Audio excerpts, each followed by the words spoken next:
The thing about the Vulcan Mind Meld is that it involves touch. They always place their hand on the person's face, right? Like Spock, I don't know where your hand's been, man. Get that off my face. So if you mind melded with him, you would know, because you could check. Then I know. Yeah, that's why sometimes mind melds, abruptly end with a ew. 3, 2, 1, punch it. Could you jump to light speed in that tin can? Go back in time in the DeLorean. Will it crash or take to the sky? Tell me, smart guy, does it fly?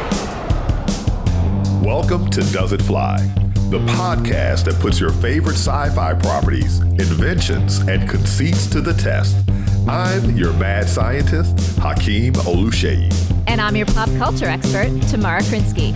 Time to dive into today's topic and see, does it fly?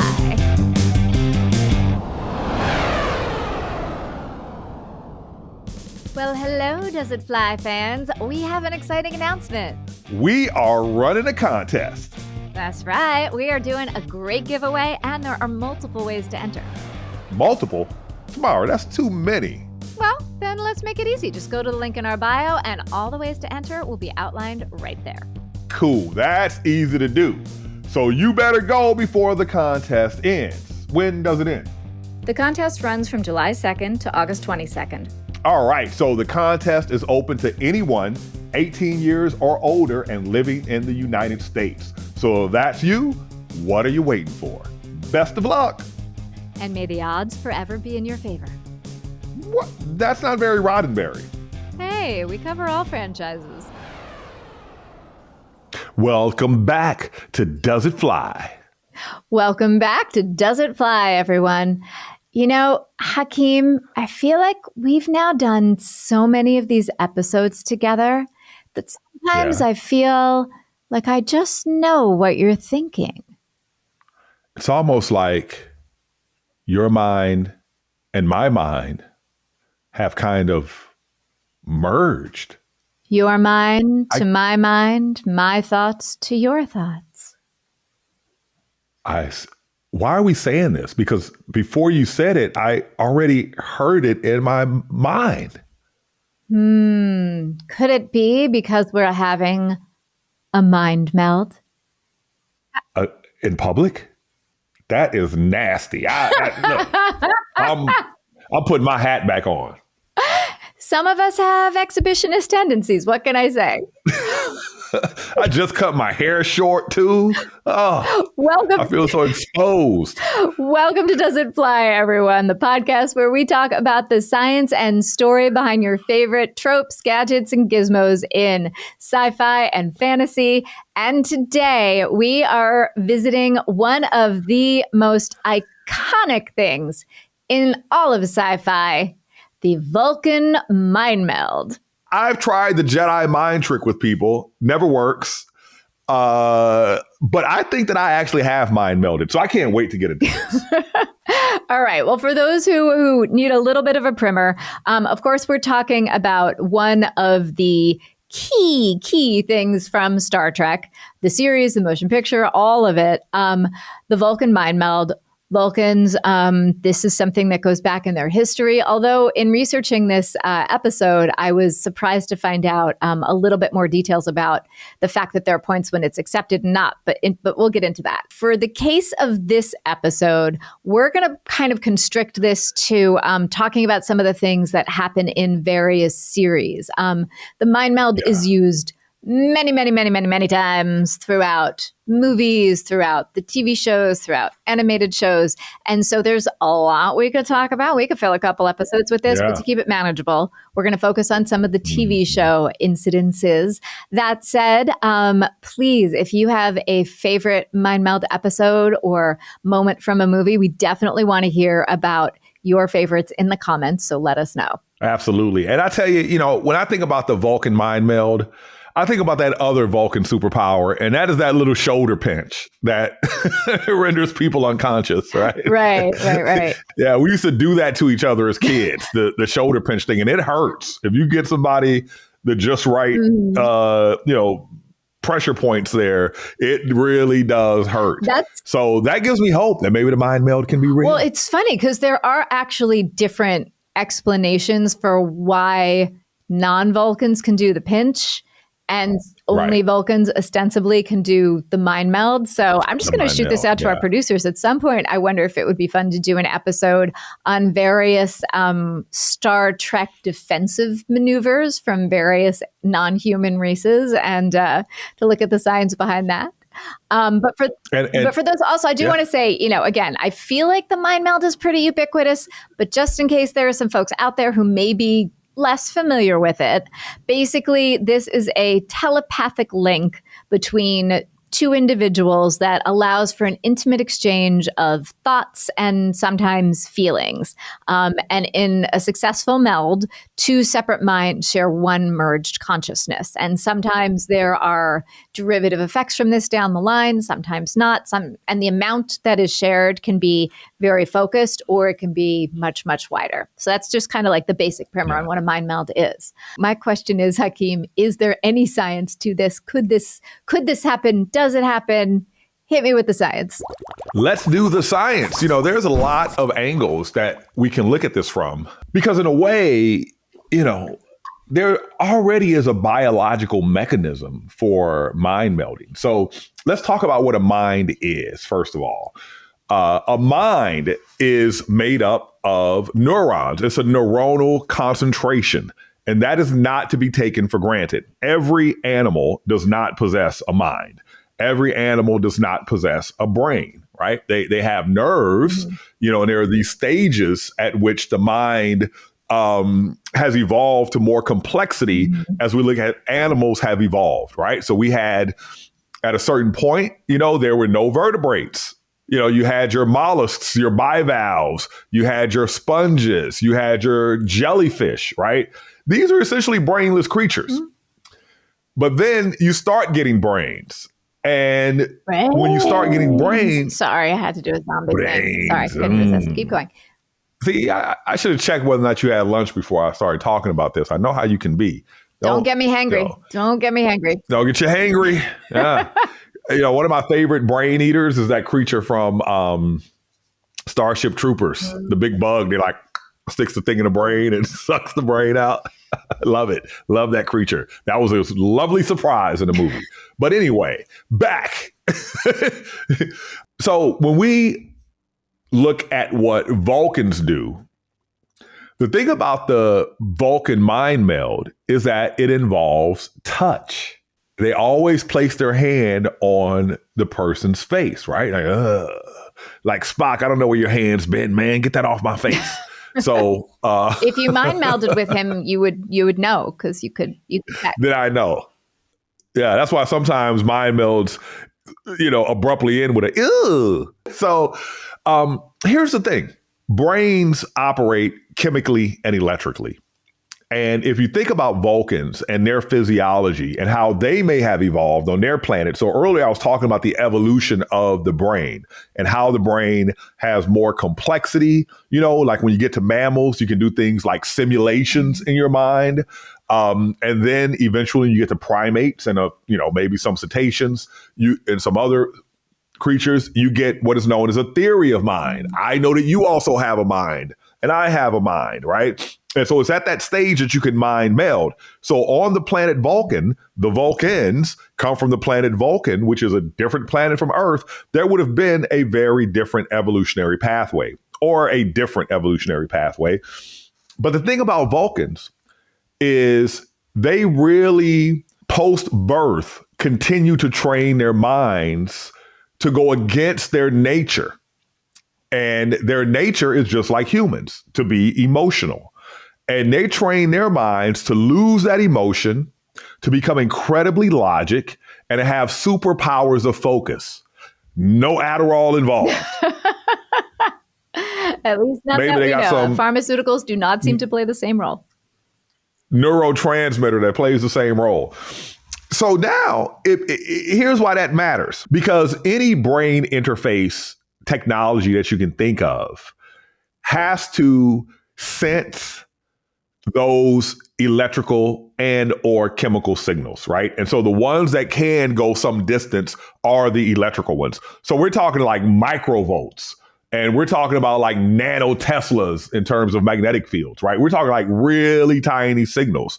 So, if Spock is going to put his hands on your face and actually interface with your brain, that to me says that those powers of focus, maybe there is a way to sense with his fingers, right? Using the fields in his fingers, when fields interact, right? There's a feedback, what's going on in your brain, and also be able to give you because it's not like both people do it, right? It's not like both entities touch each other's face.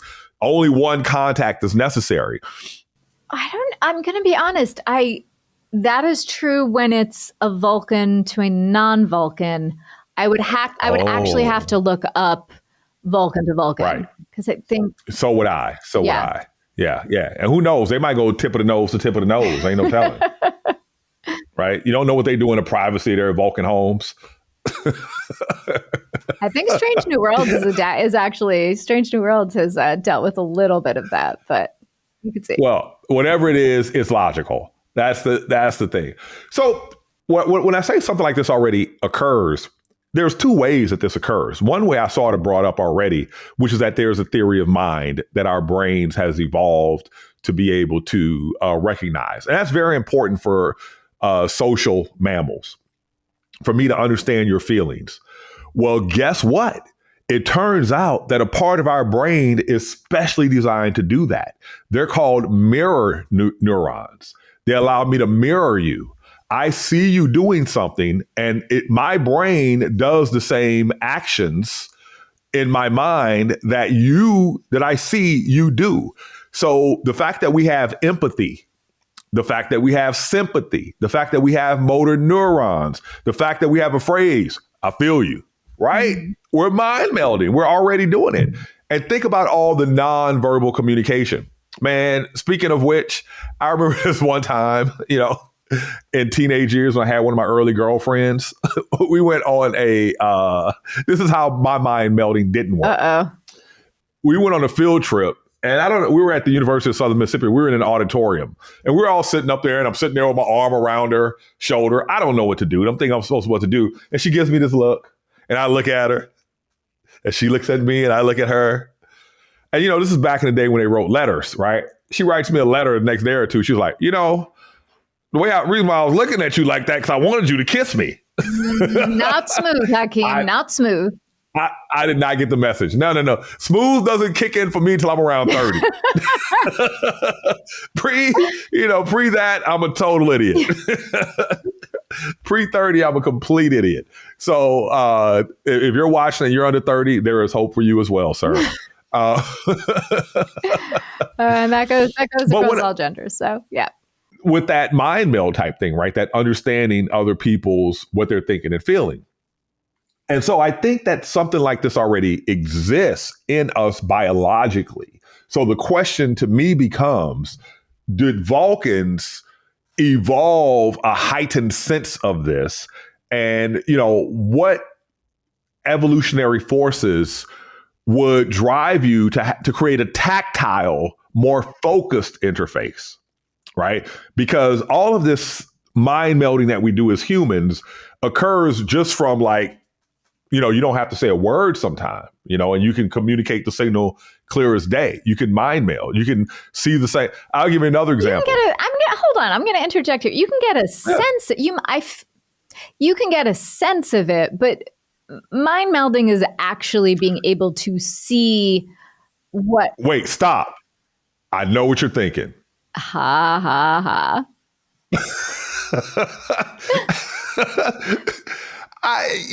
It's a form of it's mind meld light.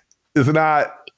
It's like the maybe I would say like the first step to mind melding, but it's not like mind melding. Like maybe you're saying some of the architecture is there or the initial instincts, but that's I wouldn't call that a mind meld.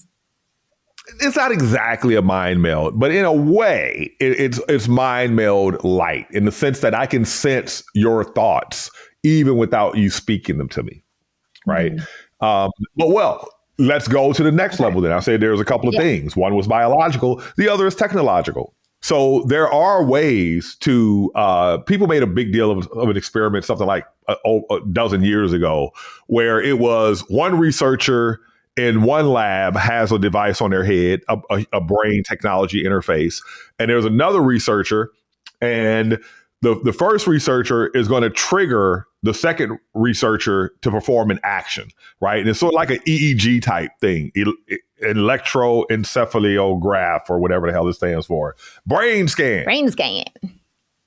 Yeah. So what happens is, it's just a shock gets sent to the second person when a simple EEG signal is measured by the device, right? It's not like you're actually reading their thoughts. You can't say, press the letter F and they press the letter F. You can say, oh, I had a thought of a particular category, and based on that waveform that comes out, it sends a something to the other person.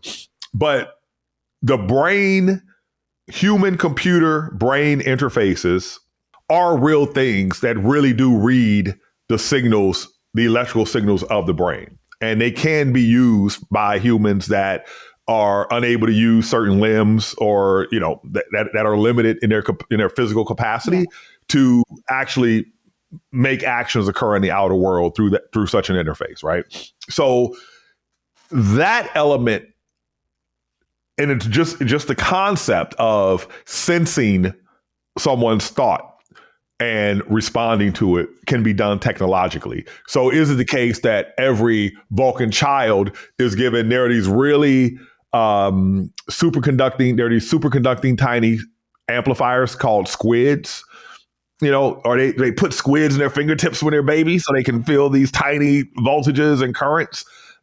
Who knows? But let's get to the real problem. I see the real problem as being twofold. One is how high fidelity these signals are. Right. It's like you're watching a movie of that person's life. Yeah. I mean, it's the second element. It's what I was talking about before with yes, I can sense when you might be about to say something if we have a shared experience, or you might have a feeling, but I don't know the exact words or the movie of what you are thinking or feeling that is going through your mind as I'm getting that empathetic sense. Exactly. And the way they do it in the movie, in the Star Trek, the show, is that it's even a step beyond that, because it also accesses your memories.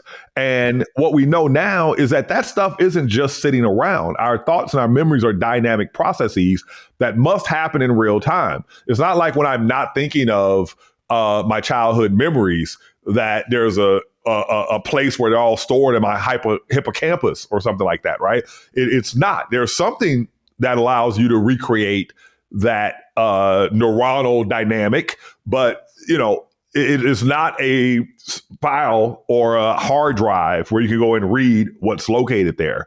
So that part of it isn't exactly realistic, in my opinion, even if you do have this. Yeah, I was going to say, I literally saw this in real life, because I just went away for a weekend with my high school girlfriends. As we ladies tend to do, we were up very late chit-chatting on a back patio porch, and, just sharing a lot of stories about back in the day, and kind of, just doing a little nostalgia trip. And we definitely had moments where I was like, wait, that's how that happened? This is what... And so we each remembered things differently, even though we were in the same place at the same time. But also then there was certainly back when that happened, this is what I thought. But now that I'm this age, I'm seeing it this way. So, right. I had my own little experimental time machine of memory happening over the weekend. So that technological element of it is one element, right? The biological element of it is another element. But then there is a third approach, and that is called shared hallucinations. And sometimes this happens under the influence of things like psilocybin. I'm sorry. I always do it backwards. Psilocybin. And I actually experienced that myself, right? Back when I was 31 years old. My good friend, I probably told you this story before. My good friend is like, let's do shrooms. It was a woman. I'm like, okay. And we took a trip through space. And when I came out of it, she goes, did you experience that too? And we both swear that, I'm like, how the hell do you know? Right? Like, I just went through this trip through space. How do you know this? Right? And if you look at human testimonies, people will claim that they have these shared hallucinations, right? Which feels like another form of mind meld. So even though looking at what Spock is doing is weird, and it really isn't. Don't insult. Even Spock. if something like Don't insult Spock. For those of you who are listening to this on an audio, I'm actually wearing a Spock t-shirt right now, so I just pointed to my live long and prosper. Yeah, exactly. I told somebody many, many years ago, I was like, what we need a hand symbol for? They're like, what? I'm like, nerds. They're like, we already got one, Hakeem. Yep. Live been long out there and for a prosper. while. But so Spock and his Vulcan kin have a different biology from humans, right? And the way that they can have this high fidelity linkage between brains is something that is potentially possible. Okay, so when we come then to the does it flyness of it all, does the Vulcan mind meld fly scientifically? Like, what's your answer?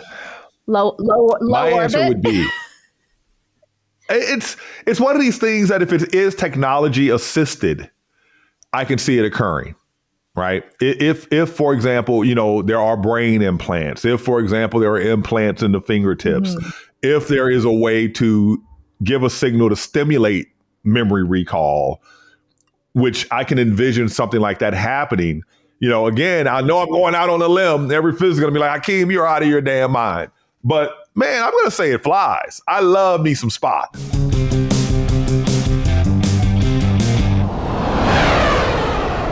All right, you heard it here, folks. Vulcan mind meld, potentially scientifically possible. I know that would make a lot of people very, very happy. And some people very, very scared. Right.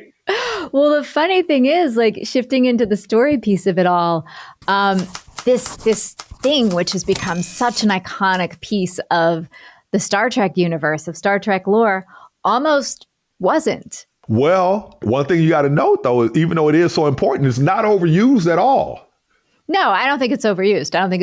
It's used, for a bunch of different kinds of storytelling, and I'm definitely going to talk about that. But I wanna share the origin story because I love when production necessity turns into story creativity.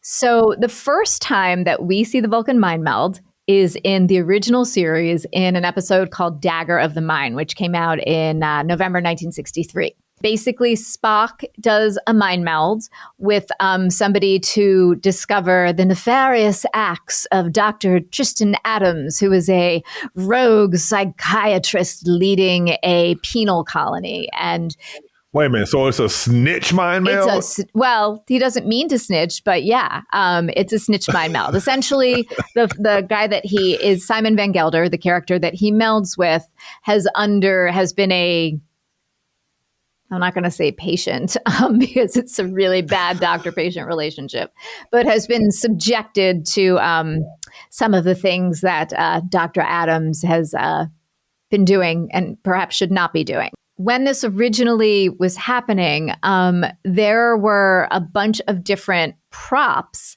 that were proposed for this particular episode. And basically, a couple things happened. One was that they production came back and said, "This is just too expensive.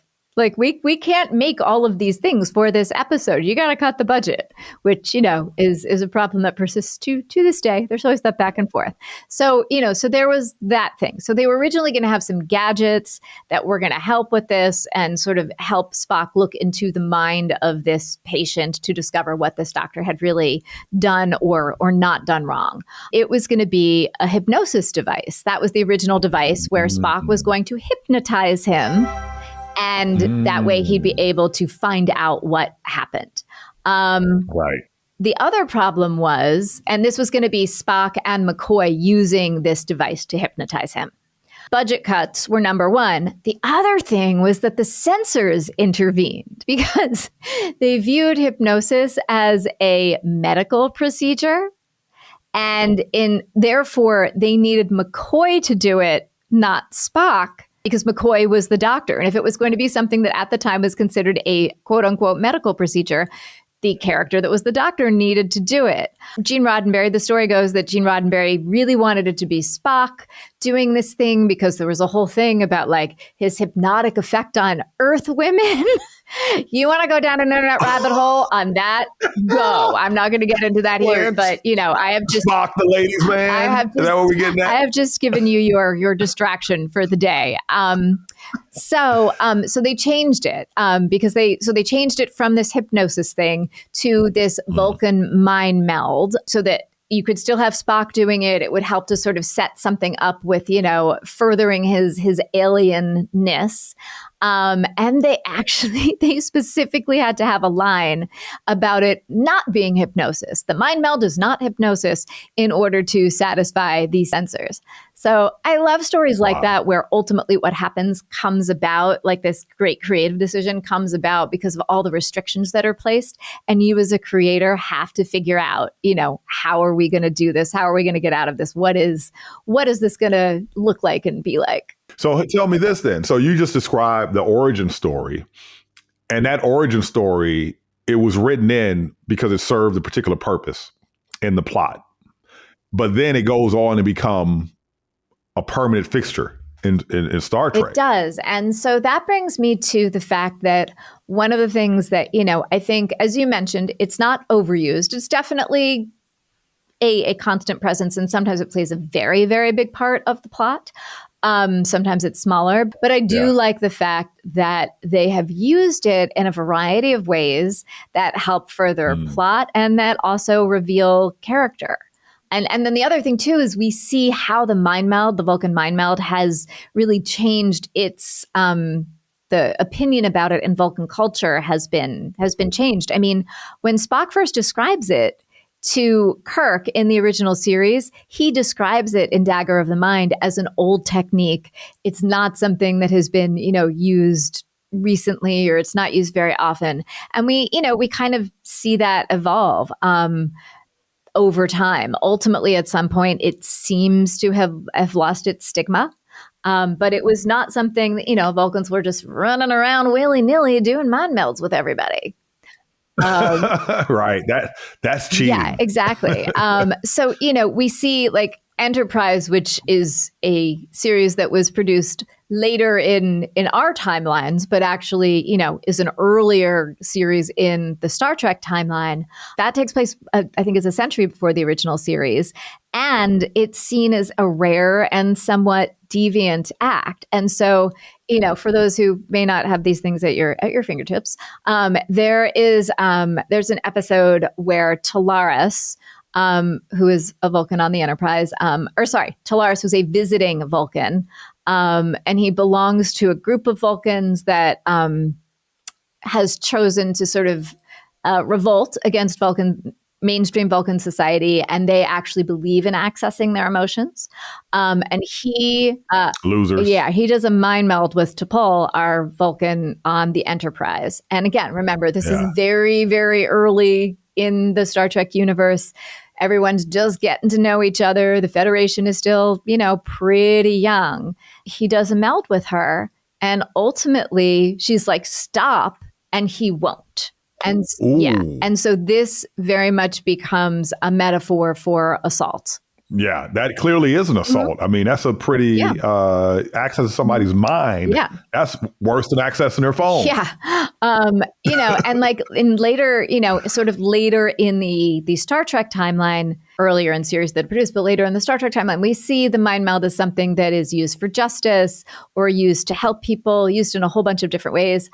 Here we see it as something that is sinister and predatory, and it furthers a plot, and it tells us about a character. We learn a lot here. And ultimately, later on in the series, T'Pol learns that she has contracted Pinar syndrome, which was contracted from this mind meld. And she's potentially ostracized by Vulcan society. And it's, very much a metaphor for other things. And this is... What else can you contract from a mind meld? Like, I don't know. That's a great question. If anybody knows the answer to that, drop it in the comments. That's a very interesting question. So that's like one example, right? But then, in Voyager, you see Tuvok in an episode called Meld, which is from the second season. I met Tuvok. So did I. I just not You met everybody. I'm going to tag along with you next time. I haven't met everybody, but I've been very lucky to meet a lot of people in the course of my travels. Yeah. So Tuvok mind melds with Ensign Suter, who murdered someone and does not really appear to have a lot of thoughts or emotions or regret about it. Call out, I have to say that Suter is played by Brad Dourif, who, for those of you who are horror fans, is the voice of Chucky. Ooh. Yeah. So of course, Suter does not have regrets. It's great casting. It is great casting. But it's interesting because it kind of shows you this side of Tuvok, which has a little bit of hubris, right? A little bit of a sense that, there's that like he would be able to go into this person's mind and finally find he doesn't believe that he didn't have a reason for doing the murder, that he just did it. He just had the impulse. And so the fact that like he thinks he's going to go in and he's going to find a reason, and he doesn't. And part of, the lore of the mind meld is that it essentially can leave a lasting imprint. So you're not just like going in and getting out clean. It's the idea that when you do this, there's also a little bit of something that is left behind in both folks if it's done well or properly. I do also like that. Fun fact that when they're having a conversation about this, Suter says that the murdered crewman was sitting at the impulse control system panel when he attacked.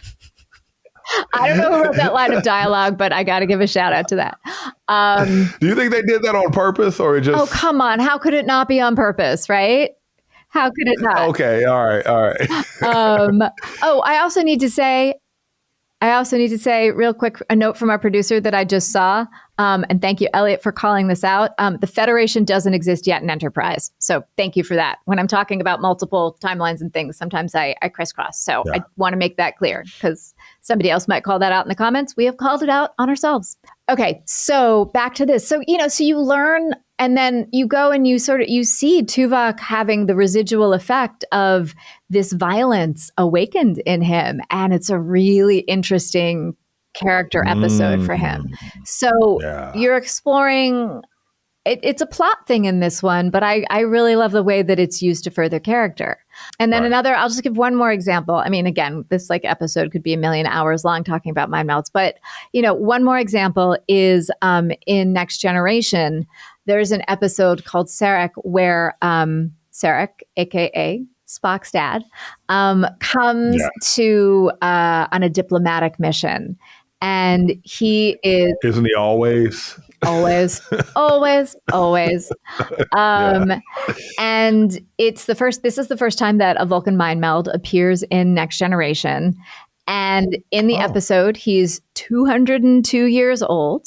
And basically, he's coming on this diplomatic mission, and he is suffering from a syndrome that gives him less control over his emotions, which for a Vulcan, is like the worst thing ever. And Yeah. ultimately, he and Picard do a mind meld to protect his legacy. And so with the mind meld happening, Sarek is able to use Picard's strength and his diplomatic abilities to go in and maintain control, stay in control while he's completing this mission, which will cement his legacy. But Picard ends up getting all of the residual emotion that Sarek is reining in, and you just see him going through it, and it is intense. That happened to me once. Yeah. Yeah, I had to take high doses of prednisone, and it unlocked mood swings. I had never, I'm an in control dude, right? I'm pretty chill, and yeah, I was like, I actually shed some tears. Maybe. I don't know if you notice how manly I am, but Sorry, my mind went to a totally different place, which was that maybe what they really need is some kind of mind meld treatment for perimenopause. oh wow, that's never happened to me. No, it's yeah. Anywho,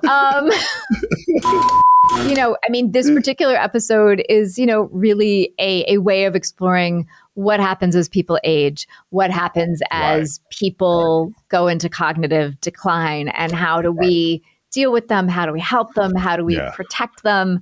And it's honestly a really beautiful episode. It's a really beautiful episode. And how do you detect it?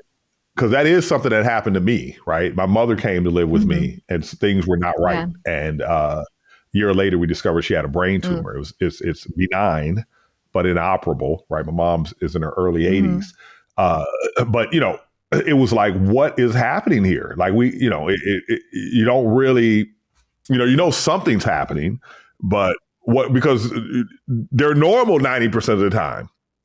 And then there's 10% where strange things are occurring. And you're just like, what could this be? Well, maybe if, the science, the tech catches up in time, then you can go in with a technologically assisted mind meld and find out. Yeah, exactly. Yeah. So I just have to say in wrapping up, again, like I could bring up a gazillion examples, and I would love to hear from our listeners and our watchers.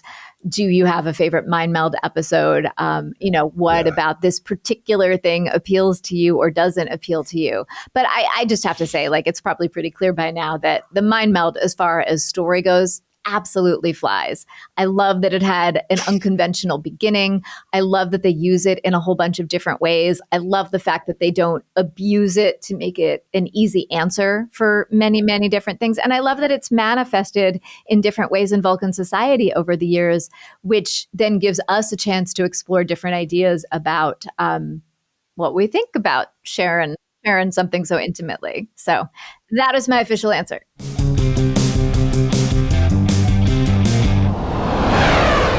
So it is flying. Now, let me get to what you just said about making things easy, because earlier when you were talking, what popped into my mind was that age-old scene that probably no longer occurs in our technologically connected world, where one kid is sitting in school and they write a little note and they're like, do you like me? Yes. Checkbox. No. Checkbox, right? That whole element of do you like me or not is so key, right? That's such a big part of our coming of age story, that you could just be like, mind meld, ooh, they do like me. So that's actually a great segue into our part 3, Does It Fly for the Vibes, which is, would you want this in the real world? Because would you want to mind meld and know, do you like me? Or is the whole figuring out of that kind of an essential part of our growth and development? Yeah. Like, for example, the mystery of who farted, right? Now we're like, okay, we're going to find out, right? You need that privacy. Yeah, I think that's better if that just stays cloudy. Pun intended. Some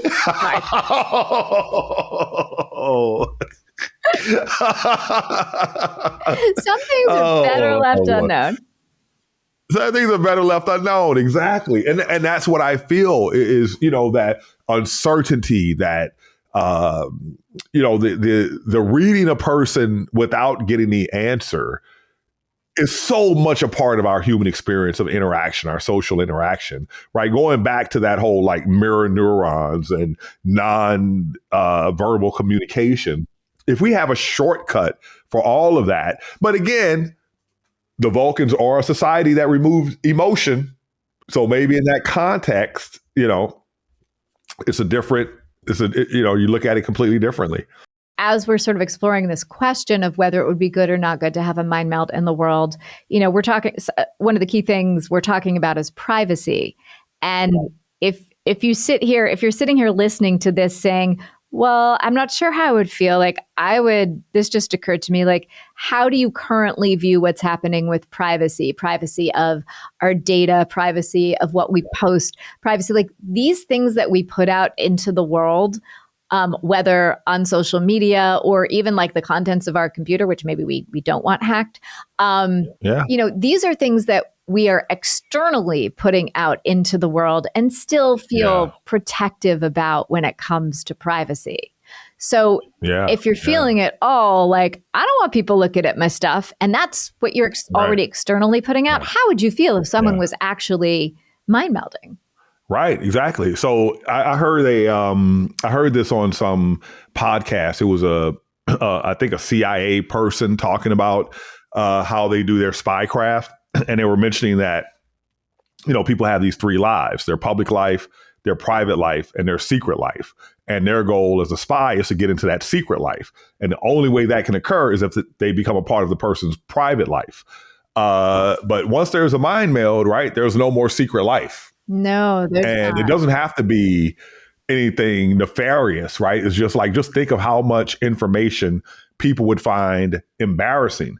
Think about how much information you protect of others, people who have confided in you, people, situations that you've been in. That brings up an interesting question too, which, so again, like in a bunch of episodes that we watch on Star Trek, like it's being done, I would say, for, let's call it societal good, right? Like it's being done as part of a trial. You're trying to go and find out what actually happened, that sort of a thing, which you kind of go, okay, well, that's important for society. That is a good thing.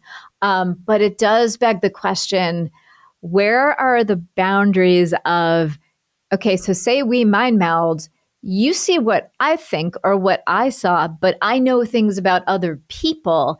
Exactly. Where's the boundary between what you are allowed to see of me and then what I know about others, and you get sort of tertiary access to that? That is messed up. Yeah, that's a slippery slope there.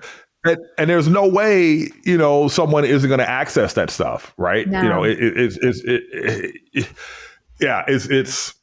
I think privacy is something that, as the world becomes more technological, as we develop more technologies to spy, like, for example, when you get into the technologies that exist for spying, if you're in a room speaking, those sound waves will vibrate the walls and will vibrate the glass windows.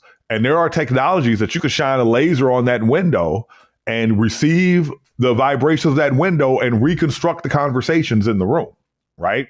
And I feel that just like we have a Bill of Rights in our Constitution that are enshrined, we should have privacy as a part of our fundamental rights. We should, but I feel like that ship has sailed. It kind of has, but it's never too late. We can find some, because everything is becoming more and more intrusive, and this whole idea of data mining every human. Because when you think about your children, and you think about how they are just going to be in the grid from the moment they're born until, whenever. And right now we're like, the government, things haven't completely fallen apart in our society.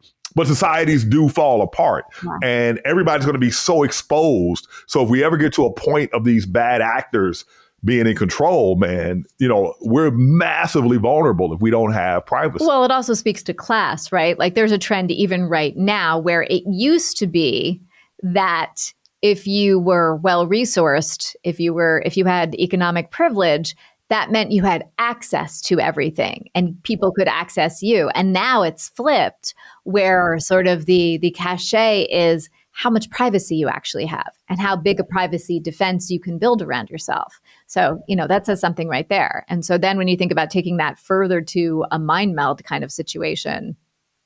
Right. Hey, you know what? You reminded me of a question I asked a woman once in high school. Yeah. Maybe it was a man. But I remember I'd watch these old movies. All right.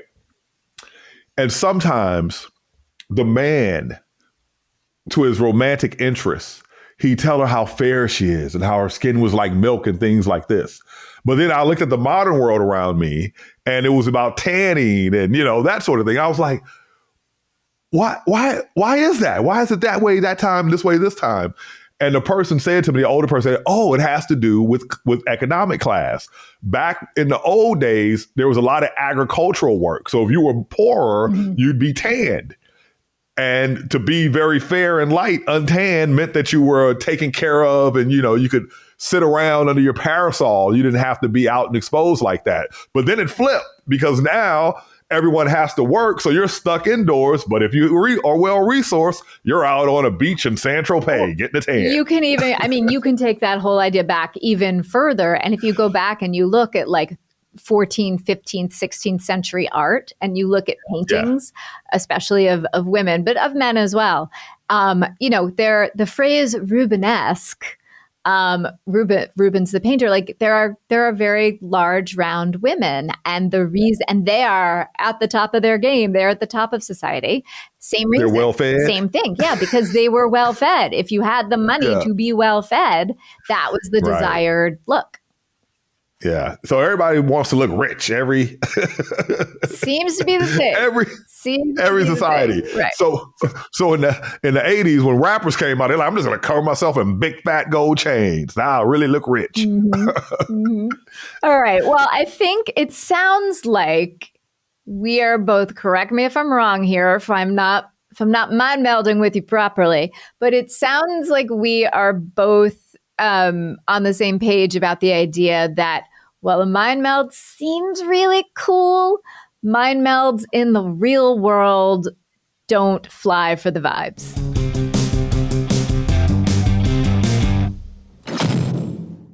Don't fly for the vibes. Nope. Don't fly for the vibes. Unless I'm the only one who can do it. And there you have it. An insight into the true nature of Dr. O.